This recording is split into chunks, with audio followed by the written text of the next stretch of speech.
All right. So when I speak about what something is when it's a hybrid, like a hybrid car or something like that, usually what do I mean by like a hybrid car? How? Go ahead, Mark. Good. So you have two different forms of like energy powering the car. So with a hybrid animal, we're pretty much doing something similar. We're taking two animals and we're trying to merge them together as seamlessly as possible. So thank you. These are actual student examples from prior years that all did this in my class. So let's talk about some of the things that like makes these really successful. Um, Number one, I'll have you guys start. What's something that makes any one of these really successful? Good. The blending in general works together well. So let's say this we've got like a black and white tiger with this owl here. If the tiger was orange, do you think it would work as well? Good. Why don't you think it would work as well? Yeah, you've got two totally different contrasting things. We want it to be really similar. Okay. So we need to consider like that the surfaces we're combining together are really similar. So even though this toucan has this like white neck thing, it had a black body and it was placed on the black body of a panther. And we've got the golden retriever and the camel. They're both kind of tan. And their like hair surface is kind of similar too. So we want to make sure not only the coloring, but their surface is similar. So I probably wouldn't put together like an iguana with a turtle, even though they're both greenish, because their surfaces are really different too. Um, what else about like the placement has to be correct? Good, good. Meaning like their direction of their head has to go in a good direction. So that's sometimes the trickiest part about finding a picture for this project. Like this toucan had to be turned to the side a little bit. Same with this is like a giraffe face on a horse. It has a little bit of a tilt to it. So sometimes it's tricky to find the direction of the head because they're not always looking straight forward. Sometimes they're on a little bit of an angle, up or down, or things like that. Okay. You'll notice these are all photos. So we have to make sure we're using photos and that they're good quality. I usually find that's not a terrible issue because sometimes these photos come from like National Geographic or something fancy like that, which is usually like a really high quality photo. Um, when you look at these, for the most part, is a face or any facial feature cut off in any portion? No, right? Everyone's pretty balanced in here. Sometimes their leg is a little cut off. Something less significant is cut off in the picture, and I'm okay with that. But we don't want any like important body parts cut off, especially like a face. So we've gone over a few things that like really make successful hybrids, and we know a lot of different techniques. And I'm going to try and go over some of them, which will be good. So for our requirements, we're going to make sure we're choosing two animals, and we talked about the different qualities here. I used to use Pixabay for pictures, but now that's blocked, so we're going to skip over that part. We're also going to name the animals at the end. So at the bottom of the page, we just use a little text box and we combine together the two names. So, for example, if it's like the toucan panther, you may want to call it a toother, like a Toucher, combining like a toucan and a panther together into one word. So it's meant to be like a little funny and also give us an idea of what two animals were merged together. Okay. As far as the grading goes, like I said, I think I'm going to split this up. So you hand in three of your best works. And I want you to make more than three because sometimes you're going to start something and it's not going to work out. And that's really normal. So we'll hand in one this marking period and we'll hand in the other two for the next marking period.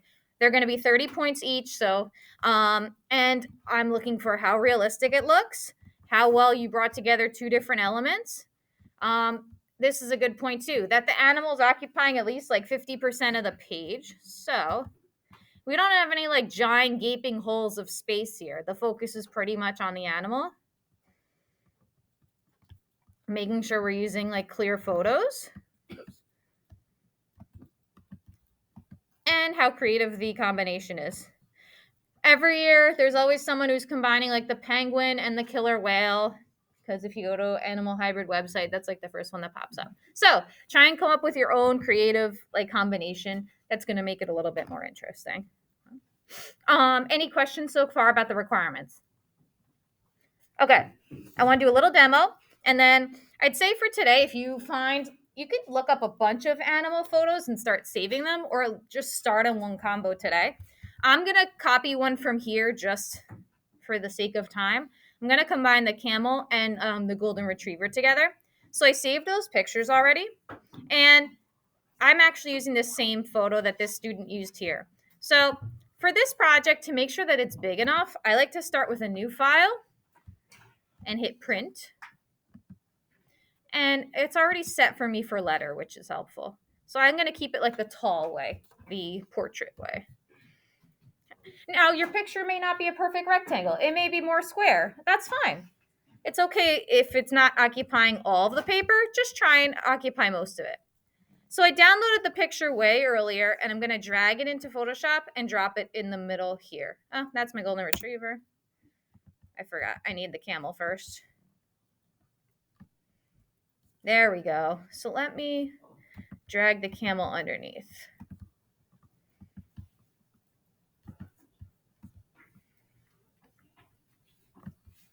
Yep. So I want the camel underneath and I want the dog on top because I'm going to use the camel as the body. So right now I want to make sure none of my camel is cut off. I can see the whole body, which is great. And now I want to start placing the dog. There's a billion ways you could do it. Something I like to do so I know where I'm placing it is to set those guides like we did with the superhero. So if I don't have rulers, I'm going to hit what to get rulers? R for rulers. And use that little move tool to just drag. Set a guide there. Unlike the superheroes, our eyes aren't going to necessarily fall in the same spot. I think ish. Actually, I'm not going to put a bottom line there because I got a lot of room to kind of work with that. And I'm going to start to apply my dog over there. I can even lighten the opacity a little bit so I can kind of see where I'm placing the dog. It's pretty close. I think that's fair for now. So, thinking of one of the terms we used yesterday to kind of not permanently remove some of the background and make adjustments, you could either erase it or you could use the mask like we did yesterday. I'm going to do the mask since it's new. So, I want to hide a lot of this like green grass behind my golden retriever. So, I'm going to hit that little flag so my mask appears. And then I use my paintbrush and what two colors allows and blocks some of the image? Black and white. Super. So, I'm going to stick with a soft brush as a rule, mostly for this project. So I've got a soft black brush. Let's get rid of the stuff we definitely don't need. So I definitely don't need his hands, paws, I guess we could call them. Go here. Okay, so that's the big stuff I definitely don't need. And as you can see, I'll probably keep the camel little ears.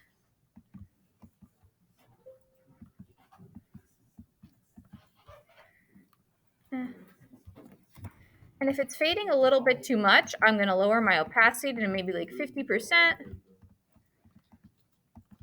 and get rid of some of that green stuff around it.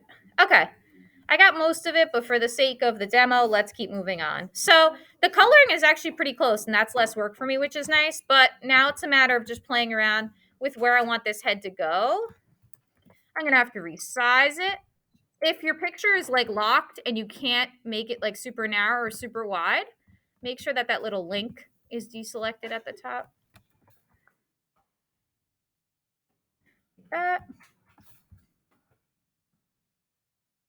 Cool. All right, so what else do you think could be done at this point? I think the placement is decent, but like there's still more that needs to be done. So what could possibly be done at this point? Yeah. Yeah, I agree with you completely. So if the dog's a little bit lighter, and I think I still have a little bit of excess here, tried to match the top of his head with like the camel's head. And I'm gonna let those camel ears pop out a little bit more too. And get rid of like my dog ears in this case. Oh, and that's a camel eye, so I'm gonna stretch that out a little bit more. I could tilt it if I have to too. So there's a lot of playing with that kind of stuff. And actually, that's a really good opportunity to talk about like covering up that little eyeball, which is being annoying. What tool, if you can think back to perhaps the pimples or perhaps the old man, did we use to cover up? How about cover up our pimples? What did we do with that one? Spot healing, perfect. So maybe I'm gonna go in. I'm gonna select my dog and not the mask here. It's got that little icon, so I need to rasterize it. And I can try and cover up any little portion here that's being a little tricky. Let me cover up the camel first. And I can try and use my spot healing brush. I can't always guarantee it's going to work great like now, but at least it's filling it in a little darker. It kind of brought out his eye a little bit more, but in some cases it works out better for us. I guess this one wasn't going to be a great one. But the idea is that sometimes we could use our spot healing brush if you have like a little gap of space that's being tricky to you. I've got my little warp tool, that little windshield wiper, and I can stretch out the face as I need to too. Now, you know what? Maybe I'm just going to bring back a little bit more of that hair so I cover up the ear. So instead of using my black mask, what should I use instead? The white mask. Lovely.